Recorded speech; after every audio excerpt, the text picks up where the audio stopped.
2004 ಅಲ್ಲಿ ನಡೆದಂಥ real incidence ಇಟ್ಕೊಂಡು ಒಂದು ಸಿನಿಮಾ ಬಂದಿದೆ, ಅದೇ ಏಳುಮಲೆ. ಎಲ್ಲರಿಗೂ ನಮಸ್ಕಾರ. ರಾಜಧಾನಿ ಐಕ್ಳು ಚಾನಲ್ಗೆ ಸ್ವಾಗತ. ರಿವ್ಯೂ ಸ್ಟಾರ್ಟ್ ಮಾಡೋಕ್ಕಿಂತ ಮುಂಚೆ ಹೊಸದಾಗಿ ಯಾರಾದರೂ ಬಂದಿರೋರಿದ್ರೆ ಸಬ್ಸ್ಕ್ರೈಬ್ ಆಗಿ. ಮೈಸೂರಿನ ಹರೀಶ, ಸೇಲಂನ ರೇವತಿ ಇಬ್ರು ಲವ್ ಮಾಡ್ತಾ ಇರೋ ವಿಷಯ ರೇವತಿ ಮನೆಯವ್ರಿಗೆ ಗೊತ್ತಾಗುತ್ತೆ. ಈ ವಿಷಯ ಗೊತ್ತಾಗಿದ ತಕ್ಷಣನೇ ರೇವತಿ ಮನೆ ಬಿಟ್ಟು ಬರ್ತಾಳೆ. ಪೊಲೀಸ್ ಸ್ಟೇಷನ್ ಅಲ್ಲಿ ಒಂದು ಘಟನೆ ನಡೆದಿರುತ್ತೆ, ಅದು ಕಿಶೋರ್ ಅವ್ರ ಕತೆ ಆಗಿರುತ್ತೆ. ಜಗಪತಿ ಬಾಬು ಅವ್ರದ್ದು ಒಂದು ಕತೆ ಇರುತ್ತೆ. 2004ರಲ್ಲಿ ನಡೆದಂತ ಒಂದು ನೈಜ ಘಟನೆ, ಅದ್ರದ್ದು ಒಂದು ಕತೆ ಇದೆ. ಇಷ್ಟು ಕತೆಗಳನ್ನ ಅಂದ್ರೆ ಇಷ್ಟು ಲೇಯರ್ಗಳನ್ನ ಒಂದು ಸಿನಿಮಾ ರೀತಿ ಸ್ಕ್ರೀನ್ ಪ್ಲೇ ಮುಖಾಂತರ ಕಟ್ಕೊಟ್ಟಿದ್ದಾರೆ.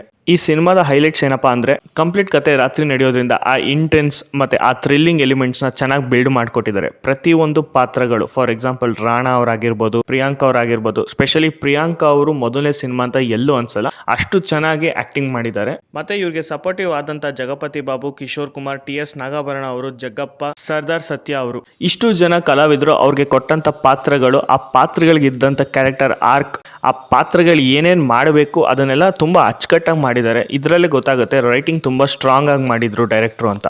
ಹರೀಶಾ ಮತ್ತೆ ಚಿನ್ನಿ ಇಬ್ರು ಒಂದಾಗ್ತಾರ ಇಲ್ವಾ, ಆ ಒಂದಾಗೋ ಹಾದಿಲಿ ಏನೇನ್ ಕಷ್ಟಗಳು ಬರುತ್ತೆ, ಪ್ರತಿಯೊಂದೂ ಅನ್ಎಕ್ಸ್ಪೆಕ್ಟೆಡ್ ಆಗಿ ಆದಾಗ ಅದನ್ನ ಹೇಗೆ ಹ್ಯಾಂಡಲ್ ಮಾಡೋದು, ಐ ಮೀನ್ ಸಿಚುವೇಶನ್ಗಳನ್ನೆಲ್ಲ ಎಕ್ಸ್ಪೆಕ್ಟೇ ಮಾಡಿರೋ ಆ ಥರ ಸಿಚುವೇಶನ್ಸ್ಗಳು ಬರುತ್ತೆ, ಅದರಲ್ಲಿ ತಗಲಾಕೊಂಡು ಅದರಿಂದ ಹೊರಗೆ ಬಂದು ಸುಮಾರು ಸಮಸ್ಯೆಗಳನ್ನ ಎದುರಿಸಿದಂಥ ಈ ಜೋಡಿ ಕೊನೆಗೂ ಹೊಂದಾಗ್ತಾರ ಇಲ್ವಾ ಅನ್ನೋದು ನೀವು ಥಿಯೇಟ್ರಲ್ಲೇ ಹೋಗಿ ನೋಡಬೇಕು.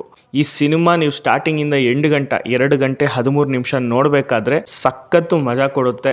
ಆ ಇಂಟೆನ್ಸ್ ಲವ್ ಸ್ಟೋರಿ ಅನ್ನೋದು ಏನಿದೆ ಇದರಲ್ಲಿ ತುಂಬ ಚೆನ್ನಾಗಿ ಕಟ್ಕೊಟ್ಟಿದ್ದಾರೆ.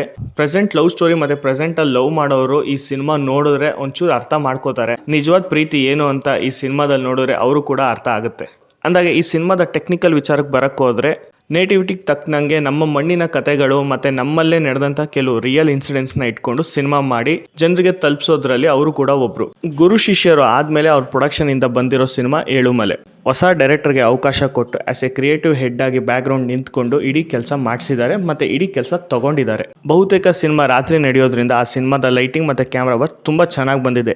ಈ ಹಿಂದೆ ಸಪ್ತಸಾಗರದ ಆಚೆ ಎಲ್ಲೋ ಸಿನಿಮಾಟೋಗ್ರಾಫರ್ ಅದ್ವೈತ ಗುರುಮೂರ್ತಿ ಅವರು ಏನು ವರ್ಕ್ ಮಾಡಿದ್ರು ಅವರೇ ಈ ಸಿನಿಮಾದಲ್ಲಿ DOP ಆಗಿ ಕೆಲಸ ಮಾಡಿದ್ದಾರೆ. ಹ್ಯಾಟ್ಸ್ ಆಫ್ ಸರ್, ತುಂಬ ಚೆನ್ನಾಗಿ ಕೆಲಸ ಮಾಡಿದ್ದಾರೆ ಮತ್ತು ಡೈರೆಕ್ಟರ್ ಚೆನ್ನಾಗಿ ಕೆಲಸ ತೆಗೆಸ್ಕೊಂಡಿದ್ದಾರೆ. ಡಿ ಇಮಾನ್ ಅವರ ಸಂಗೀತ, ಬ್ಯಾಕ್ಗ್ರೌಂಡ್ ಸ್ಕೋರ್, ಸಿನಿಮಾಗೆ ಏನು ಬೇಕು, ಸಿಚುವೇಶನ್ಗೆ ಏನು ಬೇಕು ಅದನ್ನು ಚೆನ್ನಾಗಿ ಕೊಟ್ಟಿದ್ದಾರೆ. ಈ ಸಿನಿಮಾ ನೋಡ್ಬೇಕಾದ್ರೆ ನನಗೆ ಪರ್ಸನಲಿ ಅನಿಸಿದ್ದು ಇದು ಡೈರೆಕ್ಟರ್ ಅವರ ಫಸ್ಟ್ ಸಿನಿಮಾ ಅಂತ ಎಲ್ಲೂ ಅನ್ಸಲ್ಲ. ಬಿಕಾಸ್ ಪುನೀತ್ ಅವರು ತುಂಬಾ ಅಚ್ಚುಕಟ್ಟಾಗಿ ಪ್ರತಿಯೊಂದನ್ನು ಡೀಟೇಲ್ ಆಗಿ ಚೆನ್ನಾಗಿ ಬರೆದಿದ್ದಾರೆ, ಪ್ಲಸ್ ಚೆನ್ನಾಗಿ ಅದನ್ನು ಪ್ರೆಸೆಂಟೇಷನ್ ಮಾಡಿದ್ದಾರೆ.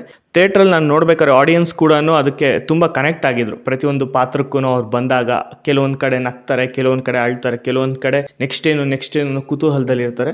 ಒಂದು ಡೀಸೆಂಟ್ ಕನ್ನಡ ಸಿನಿಮಾ ಬಂದಿದೆ, ಎಲ್ಲರೂ ಹೋಗಿ ನೋಡಿ ಹರಸಿ ಹಂಚಿ ಬೆಳೆಸಿ ಅಂದಾಗ ಈ ಸಿನಿಮಾನ ಎಲ್ಲ ಜನರೇಷನ್ ಅವರು ಹೋಗಿ ನೋಡ್ಬೋದು. ನಿಮ್ಗೆಲ್ಲೂ ಮುಜುಗರ ಆಗಲ್ಲ. ಅಕ್ಕಪಕ್ಕ ಬಂದಿರೋ ಸಿನಿಮಾಗಳಿಗೆ ಸಪೋರ್ಟ್ ಮಾಡೋಕ್ಕಿಂತ ಮುಂಚೆ ನಮ್ಮಲ್ಲೂ ಒಳ್ಳೆ ಕತೆಗಳಿರೋ ಸಿನಿಮಾಗಳು ಬರ್ತಿದೆ, ಅದನ್ನು ಹೋಗಿ ನೋಡಿ. ನಮ್ಮ ನಾಡಲ್ಲಿ ನಡೆದಂಥ ಕೆಲವು ರಿಯಲ್ ಇನ್ಸಿಡೆಂಟ್ಸ್ ಸಿನಿಮಾಗಳು ನಮ್ಮ ಕಣ್ಮುಂದೆ ಇನ್ನೂ ಜಾಸ್ತಿ ಬರುತ್ತೆ, ಅದು ನಾವಿನ್ನೂ ತಿಳ್ಕೊತೀವಿ. ಸೊ ಇದಷ್ಟು ನನ್ನ ರಿವ್ಯೂ ಆಗಿತ್ತು. ಏಳುಮಲೆ ಸಿನಿಮಾನ ಯಾರು ಇನ್ನೂ ನೋಡಿಲ್ಲ, ನಿಮ್ಮ ಹತ್ತಿರದ ಚಿತ್ರಮಂದಿರಗಳು ಅಥವಾ ಮಾಲ್ಗಳಲ್ಲಿ ಹೋಗಿ ನೋಡಿ ಹರಸಿ ಹಂಚಿ ಸಿನಿಮಾ ತಂಡವ್ರನ್ನ ಬೆಳೆಸಿ. ಇಷ್ಟೊತ್ತು ವಿಡಿಯೋ ನೋಡಿದ್ದೀರಾ ಅಂದರೆ ತುಂಬ ಹೃದಯದ ಧನ್ಯವಾದಗಳು. ಮತ್ತಷ್ಟು ಕನ್ನಡ ಸಿನಿಮಾ ಮಾಹಿತಿಗಳು ಅಥವಾ ಇತರೆ ಭಾಷೆಯ ಸಿನಿಮಾ ಮಾಹಿತಿಗಳಿಗಾಗಿ ನಮ್ಮ ಚಾನಲ್ನ ಸಬ್ಸ್ಕ್ರೈಬ್ ಮಾಡಿ. ಧನ್ಯವಾದಗಳು.